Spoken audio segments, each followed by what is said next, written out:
এই পৃথিবী কাউকে জায়গা দেয় না, নিষ্ঠুর এই পৃথিবী। আপনাকে চলে যেতে হবে একদিন।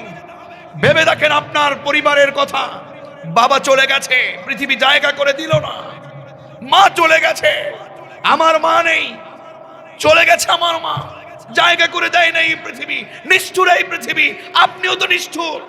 হিসেব করে দেখুন কতটা নিষ্ঠুর। আপনার মাকে, আপনার বাবাকে পৃথিবী থেকে বিদায় দেবার জন্য মাটি পাড়িয়ে পাড়িয়ে হাত দিয়ে জোর করে হলেও পৃথিবী থেকে আপনি বিদায় দিয়েছেন। কি মনে করেছেন আপনি ছাড়া পৃথিবী চলে না? আপনি ছাড়া পৃথিবী চলে না? ভুল করছেন, ভুল ভাবছেন। জিজ্ঞেস করে দেখুন, আমার নানাজির কাছে দাড়ি পেকে গেছে। আমাদের শ্রদ্ধাভাজন উস্তাদদের কাছে জিজ্ঞেস করে দেখেন, যখন রাতে ঘুমায় এই ভেবে ঘুমায় যে এই ঘুমটাই বুঝি আমার জীবনের শেষ ঘুম। মৃত্যু আপনার কাছে আসবে, কোথায় যাবেন? কোথায় পালাবেন? আল্লাহ তাআলা বলছেন, আইনামা তাকুনু ইউদরিকুমুল মাউত ওয়ালাউ কুনতুম ফি বুরুজিম মুশাইয়াদা। চিৎকার মেরে বলুন আল্লাহু আকবার। কোথায় পালাবেন আপনি? কোথায় পালাবেন? লোহার সিন্ধুকের ভিতরেও যদি আপনি পলায়ন করেন, অন্যত্র মালিক বলছেন, রাসূল আপনি আপনার উম্মতদেরকে বলে দেন, কুল ইন্নাল মাউতাল্লাযী তাফিররুনা মিনহু ফাইন্নাহু মুলাকীকুম। আল্লাহু আকবার। জীবনে ভাবিনি এখানে কোনোদিন আসবো। এখানে আমাকে এনেছেন কে? আবার আগামীতে এখানে আসবো। আগামীকাল যেখানে যাব সেখানে যে যাব, এর কোনো গ্যারান্টি আছে নাকি? মালিক বললেন, রাসূল আপনি আপনার উম্মতদেরকে বলে দেন। আপনি আপনার উম্মত মফিজুর রহমানকে বলেছেন, আমাকে বলেছেন, কোরআন পড়েছি, আমরা জেনেছি। আল্লাহ তাআলার সেই অর্ডার এখন পর্যন্ত যারা রাসূলুল্লাহর উত্তরসূরি তারা আপনাকে বলছেন, ঠিক কি না? আল্লাহ তাআলা বলছেন, রাসূল আপনি বলে দেন, হে মুফিজুর, হে আব্দুল্লাহ মামুন, হে আব্দুল হালিম, হে ওলিউর রহমান, হে ওসি, শোনো, তোমরা এই পৃথিবীতে চিরদিন বেঁচে থাকতে পারবা না। কোথায় যাও? মৃত্যু থেকে পলায়ন করতে চাও? না না, মৃত্যু থেকে তোমরা পলায়ন করতে পারবা না। যেই মৃত্যু থেকে তুমি পলায়ন করতে চাও, ইন্নাল মাউতাল্লাযী তাফিররুনা মিনহু, আল্লাহু আকবার, সেই মৃত্যুটা তোমার কাছে এসে মোলাকাত করবে, সাক্ষাৎ করবে। তুমি মৃত্যু থেকে পালাতে পারো, এটা তোমার স্বভাব কিংবা এটা তোমার প্রয়োজন, কিন্তু মৃত্যু তোমার থেকে পালাবে না। মৃত্যু এসে তোমার কাছে সাক্ষাৎ করবে।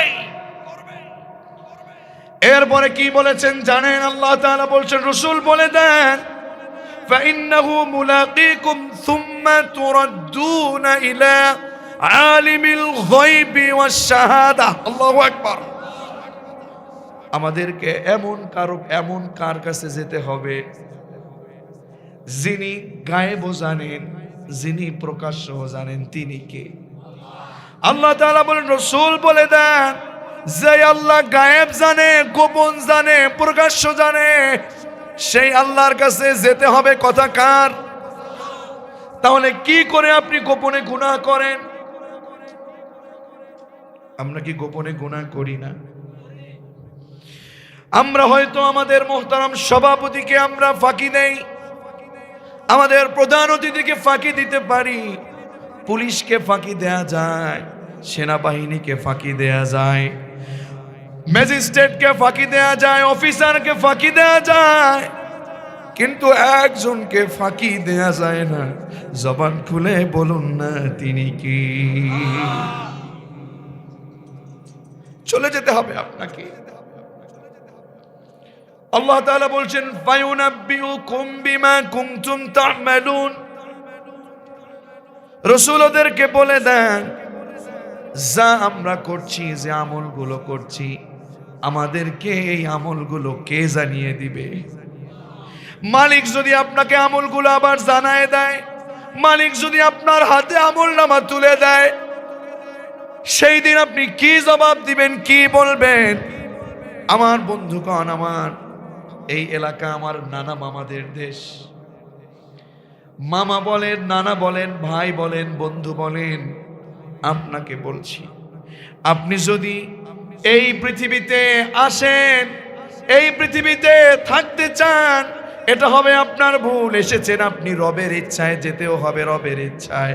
তাহলে আপনি যে পৃথিবীতে চলছেন, সুদ খাচ্ছেন, ঘুষ খাচ্ছেন, ষড়যন্ত্র করছেন, মাদকের ব্যবসা করছেন, বেনামাজি হচ্ছেন, ও আমার মা ও বোন, বেপরদায় চলছেন, সব আপনি রবের কোরআনের বিরোধিতা করছেন। বিশ্বাস করেন, সেদিন যখন রবের সামনে দাঁড়াবেন, আপনাকে যখন প্রশ্ন করবে, ওয়াকুল্লুহুম আতিহি ইয়াউমাল কিয়ামাতি ফারদা, একাকী দাঁড় করিয়ে জিজ্ঞেস করবে, এ গোলাম, 60 বছর 70 বছর তোকে হায়াত দিয়েছিলাম, কি করেছিস বল? সেই তোকে যৌবন দিয়েছিলাম, কি করেছিস বল? অর্থ উপার্জন করেছিস কোন পথে বল? ব্যয় করেছিস কোন পথে বল? তুই যতটুকুন জেনেছিস সে অনুপাতে আমল করেছিস কিনা বল? বলুন তো, সেই দিন আপনি রবের কাছে কি জবাব দিবেন? সেই দিন যদি জবাব দিতে না পারেন, মালিক তো বলবে, খুযুহু ফাগুল্লু, ধারে ধার, ওকে বেরি পড়া, জাহিম নামক জাহান্নামে ফেল, ওকে 70 গড় শিকল দিয়ে বাঁধ, সুম্মা ফি সিলসিলাতিন যারউহা 70 যিরাআন ফাসলুকু, চিৎকার মেরে বলুন আল্লাহু আকবার। 70 গজ শিকল দিয়ে যদি বাঁধে, আর আপনাকে যদি বলে, তুই দাড়ি রাখোসনি কেন? সুদ খেয়েছিস কেন? ঘুষ খেয়েছিস কেন? অন্যের সম্পদ নষ্ট করেছিস কেন? বেনামাজি ছিলি কেন? বেপরদায় ছিলি কেন? কি জবাব দিবেন? আমার কাছে তো বুঝে আসে না। আপনারা রাগ হচ্ছেন নাকি? আপনি সুদ খান, এটাকে আমার বিরুদ্ধে না কোরআনের বিরুদ্ধে? রাগ করতেছেন আপনারা? আপনি যে ঘুষ খাচ্ছেন, এটা কি কোরআনের বিরুদ্ধে না আমার বিরুদ্ধে? আল্লাহর বিরোধিতা করে, আল্লাহর জমিনে বসে বিদ্রোহী হয়ে আপনি যে গুনাহগুলো করছেন, বাবাজি, প্রয়োজনে পা দুটো এগিয়ে দেন, আমি জড়িয়ে ধরে বলবো, আমি এখানকার না ভাগিনা, না নাতি, সেদিকে আমি যাচ্ছি না। আপনাকে আমি কোরআনের একজন খাদেম হয়ে পাটা জড়িয়ে ধরে বলি, না, আপনি যে গুনাহ করেছেন থেমে যান। আপনার বিবি যে গুনাহ করছে থামতে বলেন। এখনো যদি না থামেন, এখনো যদি জাহান্নামকে ভয় না করেন, বিশ্বাস করেন, মালিক যেদিন জাহান্নামে দিবে, সেদিন কোনো ভাবেই বেঁচে যাওয়ার সুযোগ হবে না। ঠিক কি না? এজন্য আমি আপনার সামনে কোরআন কারিমের কয়েকটি আয়াত পড়েছি, মাত্র 3টা আয়াত। শুনে বিদায় নেওয়া যাবে নাকি?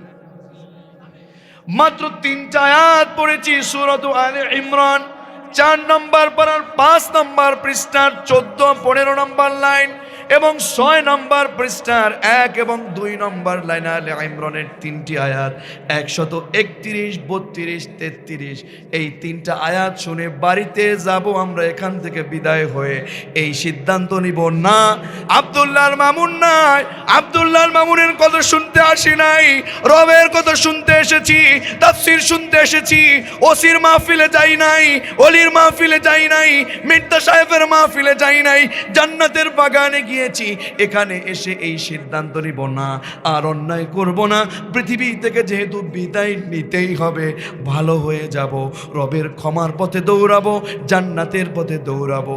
এই চিন্তা কার কার আছে আমলের? শুধুমাত্র ওই ইমানদার ব্যক্তি একটু হাত তুলে আল্লাহকে দেখায় দেন। লিল্লাহি তাকবীর, লিল্লাহি তাকবীর।